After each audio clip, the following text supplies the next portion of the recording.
오늘 두 번째 뉴지스 살펴보시죠. 사실 이 이야기도 저희가 할 이야기가 많죠. 모건 스탠리 측에서 또 한 번 이번에는 뭐 빙하기다라는 표현을 한 것 같더라고요. 빙산론이다라고 표현을 했는데 일단은 이 브리핑 내용부터 조금 정리를 조금 부탁드려봐도 될까요? 네, 일단 뭐 지금 당장의 실적 보지 말고 2분기, 3분기, 4분기를 생각해 보면 위험할 수도 있다라는 게 이제 이 리포트의 골자예요. 우리가 이제 어떻게 보면 빙산을 볼 때 물 위에 떠 있는 그 일부분만 보잖아요. 네. 그런데 그 물 밑에 잠겨 있는 부분은 이제 굉장히 크다라는 것을 이제 빗대어 표현을 한 리포트인데 리포트대로라면 그들은 매도를 하고 매수를 하지 말아야 되거든요. 매도는 합니다. 그런데 또 한켠에서는 JP모건이 또 매수를 하고 있어요. 그러니까. 이게 과연 공정한 혹은 공평한 페어플레이인가? 이 부분을 좀 고민해 볼 필요는 있고요. 본인들 나라 엔비디아나 신경 쓸 것이지 왜 이제 SK하이닉스까지 자꾸 이렇게 리포트를 내는지 저는 잘 모르겠다라는 의견 한번 들어보도록 하겠고, 실적 잘 나왔을 땐 잘 나왔다고 칭찬도 안 해놓고 왜 이제 와서 자꾸 좀 불편한 분위기를 조성하는지 모르겠지만, 우리 투자자분들이 해야 될 건 저처럼 그냥 부정적으로 생각하시는 거 이것보다 또 팩트를 좀 따져볼 필요는 있다는 거죠. SK하이닉스가 지금 당장 수익을 잘 못 냈는가? 아닙니다. 엄청나게 높은 영업이익을 냈죠. 그런데 이제 이 높은 영업이익의 변수는 두 가지죠. 첫 번째는 뭐냐면 미국과 중국의 관세 때문에 빠르게 물량을 확보하기 위한 재고. 그리고 이제 두 번째 같은 경우에는 블랙엘 아키텍처가 지금 미국과 중국의 이 불편한 사이 때문에 만약 미루어진다면 변수는 될 수는 있겠죠. 하지만 방향성 자체, 그러니까 수요에 대한 부분은 크게 걱정할 정도는 저는 아직은 아니지 않겠는가라는 의견. 반도체의 겨울이라는 단어는 한두 번 썼어야 됐는데 여러 번 너무 많이 쓰니까 이젠 와닿지도 않는 것 같습니다. 그래서 맞습니다. 오히려 이런 이야기가 나왔을 때는 저는 없으셨던 분들이 좀 비중을 조절을 하셔볼 필요는 있지 않겠는가. 대신에 이젠 삼성전자와 SK하이닉스를 제외한 반도체 소부장주들은 조금은 이제 정확한 기준, 명확한 기준을 가지고 담아내셔야 되지 않겠는가라는 의견 드리겠습니다.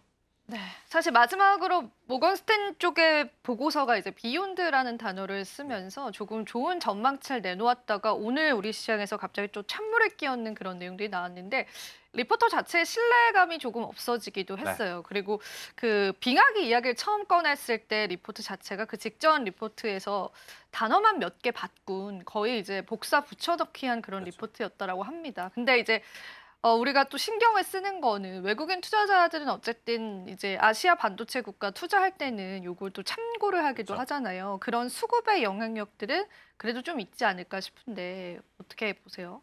일단 반도체가 올라가지 못한다는 건 외국인들의 수급이 약하다라는 것을 의미하잖아요. 그런데 우리나라 시장의 외국인의 수급이 약해진 지는 며칠 너무 됐죠. 오래됐죠. 그러니까 이번 리포트 때문에 오늘 급격하게 외국인들이 들어오다가 멈칫하고 매도를 하는 것이 아니라 계속 매도를 해왔습니다. 그래서 이 부분이 그들에게 더 어떻게 보면 좀 매도의 가속화를 시켰느냐? 그것도 아니거든요. 그래서 너무 크게 걱정하실 필요는 없지 않겠나라는 생각이 들고, 이제 한 가지 개인적인 좀 불편함은 뭐냐면 지난주 금요일 날까지 미증시가 올라왔단 말이에요. 기술적으로 보면 과하게 좀 올라온 부분들이 없지 않아 있어요. 근데 오늘 만약 타이밍상 과하게 올라왔기 때문에 또 잠시 쉬어간다면 또 우리나라 반도체주들이 한번 빠르게 올라갈 수 있는 타이밍을 또 놓쳐서 또 다음과 또 그 다음을 기다려야 되는 그러한 상황에 처해진다. 이렇게 좀 설명을 드릴 수 있을 것 같고요. 명확하게 기준을 좀 잡으셔야 될 것 같아요. 나는 디램과 메모리 쪽을 보신다면 여전히 반도체를 보시는 게 좋을 것 같고, HBM이라든지 아무래도 이제 고부가가치 라인업을 좀 보신다라고 하면 SK하이닉스를 좀 보시는 것이 맞지 않을까. 이제는 무조건 삼성전자, SK하이닉스를 다 같이 가져간다기보단 집중하셔야 할 곳에 집중을 하셔야 된다. 작년 이맘때 SK하이닉스에 집중하셨던 분들은 상대적으로 삼성전자에 집중하셨던 분들보다 월등히 더 좋은 수익을 보셨거든요. 해가 바뀌어서 1년이 지난 지금 똑같이 이제는 또 우리가 고민해 봐야 될 시기가 아니겠는가라는 의견 드리겠습니다. 네.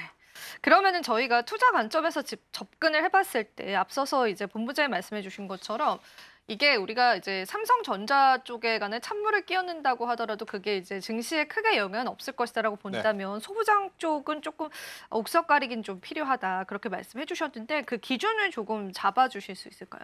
일단 결국엔 실적일 것 같아요. 실적이라든지 아니면 개별적으로 뉴스 스토리가 조금 긍정적으로 나오는 기업을 꼭 보셔야 되는데 오늘 아마 반도체 소부장주들 중에 여러분들이 두 가지 기업을 꼭 체크를 하셨을 겁니다. 첫 번째 한미반도체, 두 번째 HPSP. 그러니까 두 기업 모두 상대 기업과 한미반도체는 하나비전, HPSP는 예스티하고의 굉장히 껄끄러운 불편한 여러 가지 복잡한 경우의 수를 지금 따져야 되는 상황 속에 이게 지금 내려가는 것을 기회로 삼아야 되는 것인지 아니면 리스크 관리를 좀 하셔야 되는 건지 굉장히 좀 고민이 될 필요는 있을 것 같아요. 그런데 한미 반도체는 개인적으로는 저는 기회로 한번 삼아 보시고 조정을 노려보는 것도 괜찮다라는 생각이 듭니다. 결국 이제 마이크론이라든지 굉장히 많은 이 완성 반도체 칩 기업에서 장비를 원한다. 뭐 하나비전의 장비도 물론 지금 많이 올라왔다고는 하죠. 하지만 시간적으로 초격차, 초단위로 어떻게 보면 시간을 재는 그 산업에서는 검증이 필요한 장비보단 이미 검증된 장비가 필요할 가능성이 더 높지 않겠는가라는 생각이 들어서 한미 반도체에 대해서는 지금의 조정을 이용해 보는 것도 괜찮지 않겠는가라는 나름의 개인적인 생각을 좀 말씀드려 보도록 하겠고요.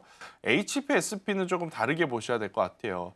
작년에 그러니까 예스티하고의 이 고압수소 어닐린 장비에 대해서 특허 관련한 부분이 HPSP에 유리하게 마무리가 되어가는 느낌이 있었거든요. 네.